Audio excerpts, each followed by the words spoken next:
Okay.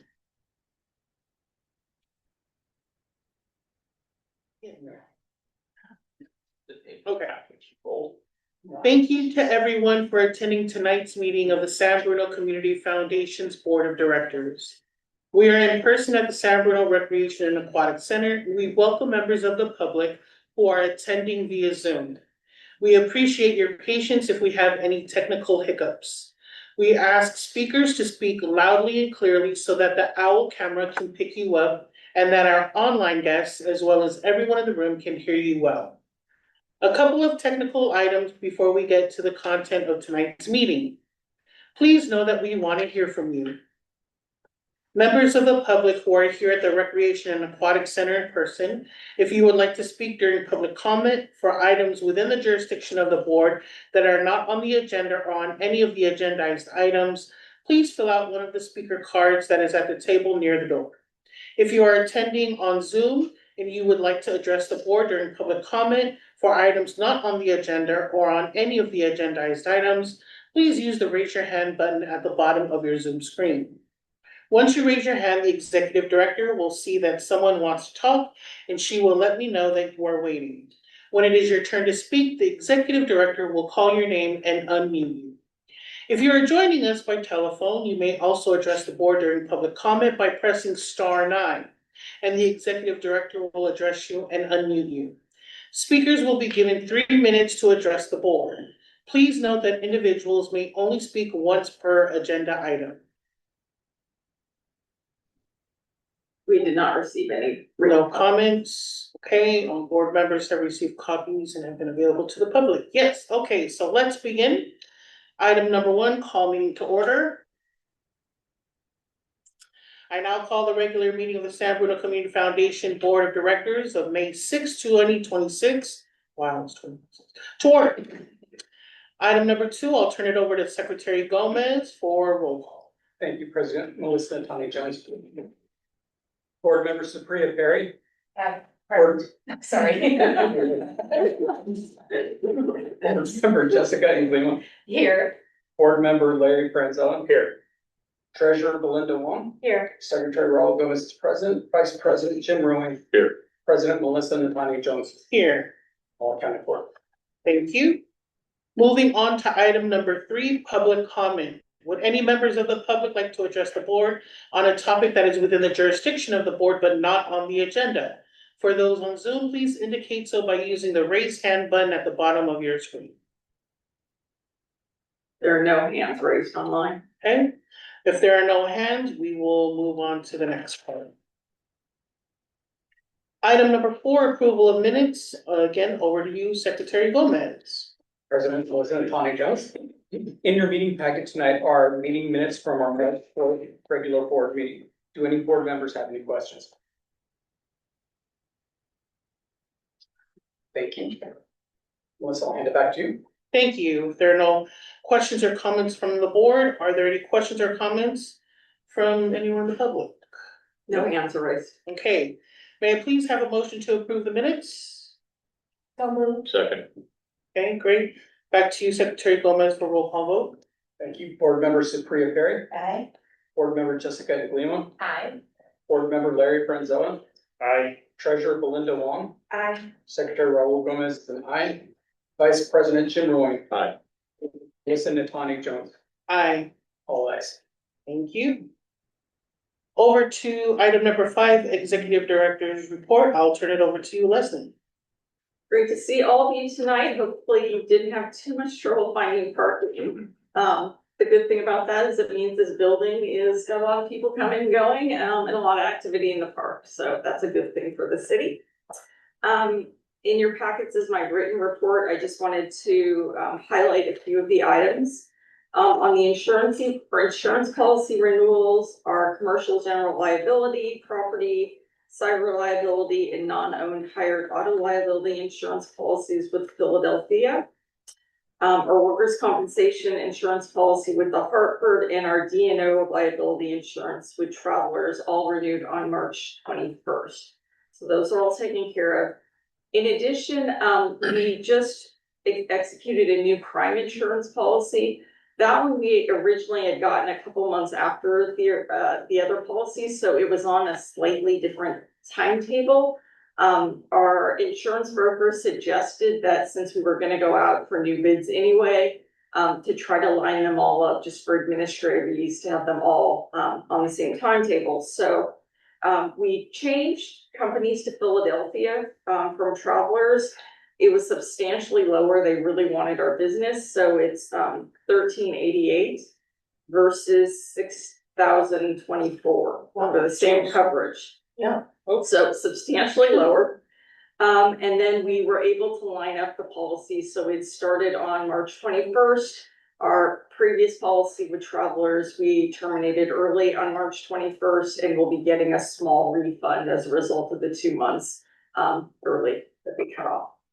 So that's our insurance policies. The auditor, just so you know, at the last meeting, the board did approve moving forward with Novogradac again for our audit this year. And Melissa, President Natani Jones did execute the contract with Novogradac after the meeting. So that is all set for this year's audit and tax prep. In terms of ethics requirements, as I mentioned earlier, there was a new bill passed SB 827, which is adding a new fiscal and financial management training requirement that you will all need to take at some point. Board member Franzella is the lucky one that gets to do it first because he just joined this year. And then the rest of you actually almost 2 years to get it done, so there is no rush. I have been talking to the city about actually piggybacking on the vendor they're using to offer that. Unlike the ethics training, I've not been able to find anyone that's offering it for free. And so and because it's brand new, all the companies are just sort of rolling out their options. The city though is contracting with a vendor to offer it, and they're going to allow us to piggyback on that, and we'll just reimburse them for our expenses. And it appears that that will definitely be the cheapest option out of everything I've found so far. So as soon as I get the information, I will pass it on to Larry, have him do it. He will be our guinea pig. And then the rest of you have plenty of time to get it done. There's no rush on that. And then just so you know, I am working on the fiscal year 26-27 budget. That's actually been taking up a bunch of my time right now. So that will come before the board at the next meeting for approval. And that's my report. Great. Any comments or questions from the board? Any comments from the public? There are no hands raised. Okay, thank you. And that concludes the executive director's report. Thanks, Leslie. Item number 6, consent calendar. Receive and approve treasurer's report, February, March 2026 financial statement. We have one item on the consent calendar today as listed in the agenda. Would any members of the public like to comment on the consent item? There are no hands raised. Okay. Unless there are questions from the board, I call for a motion to adopt the consent calendar. So moved. Second. Okay, I'll turn it over to Secretary Gomez for a roll call. Thank you. Board member Supriya Perry. Aye. Board member Jessica Anglima. Aye. Board member Larry Franzella. Aye. Treasurer Belinda Wong. Aye. Secretary Raul Gomez is an aye. Vice President Jim Roy. Aye. And President Melissa Natani Jones. Aye. All ayes. Okay. Thank you. Item number 7, conduct of business. Receive report from ad hoc committee on strategic planning. As committee chair, I will make a brief report on behalf of the committee. We do not have much new to report since our last board meeting, and we are in a bit of a holding pattern on the remaining legacy projects. Now that the board has approved the outdoor education long-term funding and the permanent lighting for the Pressmore Fields, the committee is primarily focused on our main final legacy project, a new fire station number 52. As reported previously, the initial issue for the project is determining the location of the new fire station.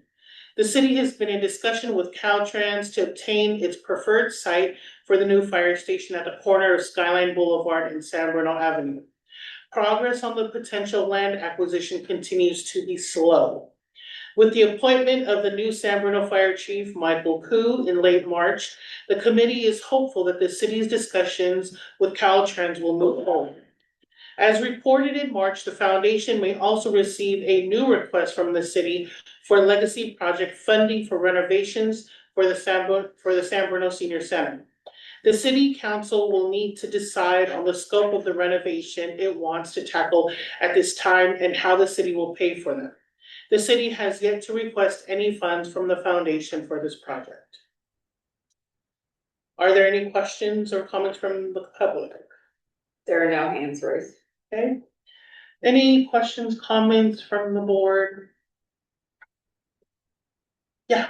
For the chair, I'm just curious if you have any sense of timeline. Are there meetings on the calendar with the new fire chief? Do we expect the city council to talk about the senior center? Is it on the agenda in an upcoming meeting? Like that? I don't know if is it on the agenda of the upcoming meeting? I don't, For the senior center, for the senior I center, believe it's part of their budget discussions for their capital budget. yeah, It will be agendized, is what we've been told, but we have not been given specific information. yeah.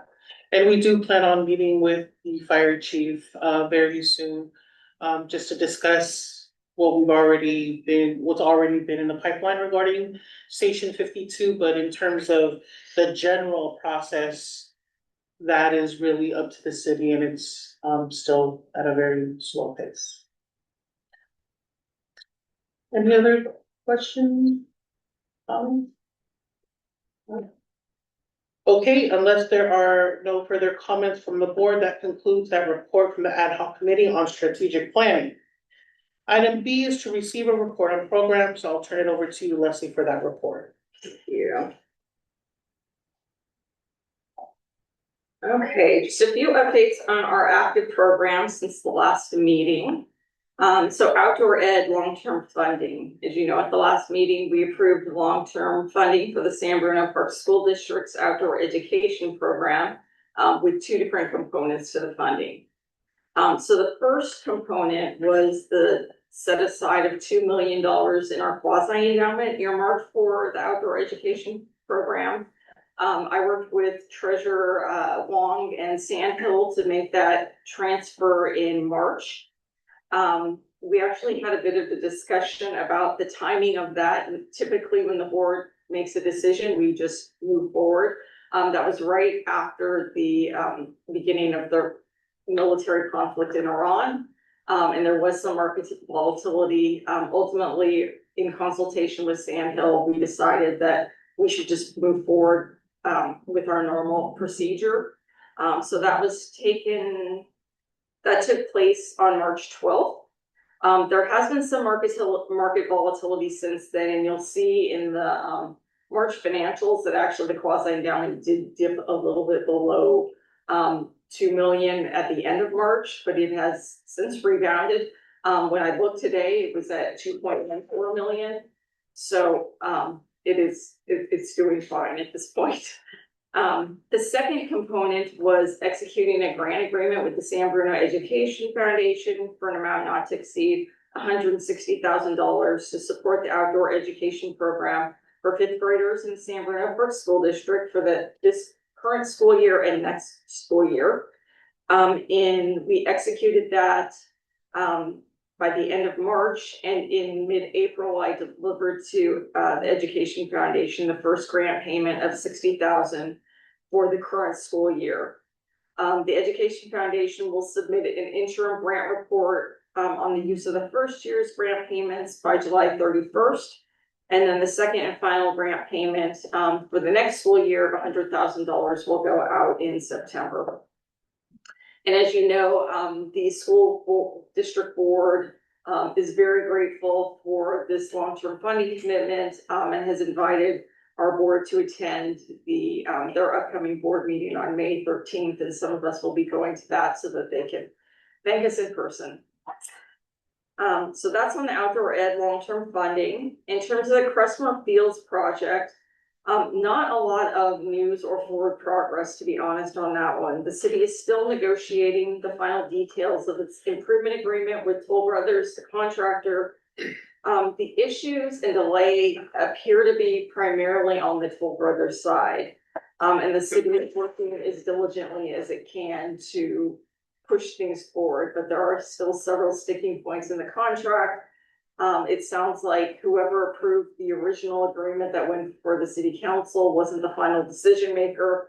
And so when the final decision maker actually took a look at it, it had some issues. So they're still trying to work that out with Toll Brothers. My plan has been to amend our grant agreement with the city to add the funding for the lighting, extend the grant period, and update the conditions for payment. After the city had executed the grant, its improvement agreement with Toll Brothers, and add the lighting to that. So as you'll see in our financial statements, we have not expensed that liability for that grant yet. So it doesn't show up because we typically don't show that in our financial statements until we have signed the contract and we are legally obligated to make those payments. However, I would like this recorded on our books, this commitment, by the end of the fiscal year. So we may actually move forward, again, modify the payments requirements so that until it, and it's currently written, we won't pay them until they take possession of the land, they approve the final budget, approve additional funding, and sign the agreement with Toll Brothers. So we will keep that language in there. We were hoping they would have signed the agreement and then we could take that out. But that does not seem to be the case at this point. So we may move forward and get that on our books by the end of the fiscal year. The city is still reporting quarterly its expenses on the project. They were very small for the last quarter, only about $5,000. Total, they've incurred about $137,000 out of the now almost $5.4 million. But because they have not met the requirements for payment, we have not paid out anything yet. So nothing has gone out on that grant. Okay. The Narita Sister City Program grant, as you all know, the Narita delegation recently made its annual visit to San Bruno at the end of March. Foundation representatives attended 2 of the events held during the visit, an evening reception here, actually in this room, that included the Narita delegation, representatives of the school district, the host families, and the students that will be going to Narita over the summer, and that was a lovely event. And then we also attended the Saturday sort of public event they did in the plaza outside of the RAF. They had Taiko drumming, a few speakers, and one of the local ice cream shops gave out popsicles as well. It was actually a huge crowd. There were probably at least 100 people there. It was a beautiful day in the park, so it was a great location actually to have it because there were a lot of just people in the park that stopped by. So it was a really well attended event and much better than last year, which was at Centennial Plaza, like on a weekday afternoon, and this was a Saturday afternoon. So kudos to the city and the school district for tweaking the schedule that way. The Education Foundation, the school district, and the city also had the first Narita Supporters Dinner in early March as a fundraiser for the Sister City Exchange Program. And as you recall, we actually have given them some sustainability funding so they can ramp up their fundraising activities to keep this program well funded once our funding sunsets in a couple of years. It was a very well attended event, according to Education Foundation President Heather Lotta. It was attended by more than 90 community members, and it raised almost $10,000 for the dinner, at the dinner and with sponsorships. So it was a great start for the first year. There was time for people to socialize and share their connections with the Narita program. I was told that President Natani Jones gave a very wonderful speech both telling the foundation's commitment to the program, but also her own personal connections to the program. That was very well received. The other speakers included the mayor, the superintendent, a former Parkside student who had gone on the trip, and the Education Foundation president.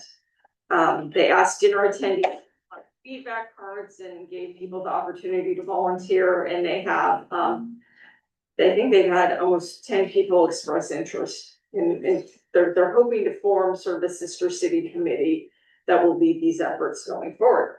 So that is great. The San Bruno delegation will be going to Narita in July, as they typically do. With regard to the RAC startup programming and outreach grant and the downtown beautification grant, there's not really much to report at this point. The city has agreed to give presentations to the board with updates at our June board meeting, so you'll be getting a complete update from them at that time. Community grants fund, we've gotten all but one grant report from the last cycle of grants. It was supposed to be submitted today. I had not seen it before the meeting, but I'm in contact with them. It should get in shortly. And once we get that in, we will have completed community grants. With regard to the Crestmore Scholarship, it is the sort of the annual report and renewal documentation part of their cycle. In early April, I notified the 34 scholars who received scholarship payments last year of the requirement to submit annual reports. As of today, I believe there are 5 that have gotten that in. I also notified the 24 scholars who were eligible to receive payments this year and requested they submit the renewal documentation. They have to show both a certificate of good standing from their college or university, as well as proof of their enrollment in the fall. I mean, a couple of those have trickled in. We'll start making payments on those in June. And that is my report on our current active grants. Thank you, Leslie. Any comments from the public? There are no hands raised. Okay. Any questions or comments from the board regarding the report? Okay. Unless there are no further comments from the board, that concludes the report on other programs. Moving to item number 8, board member comments. Would any board member like to make any comment at this time? Okay. That concludes that agenda item.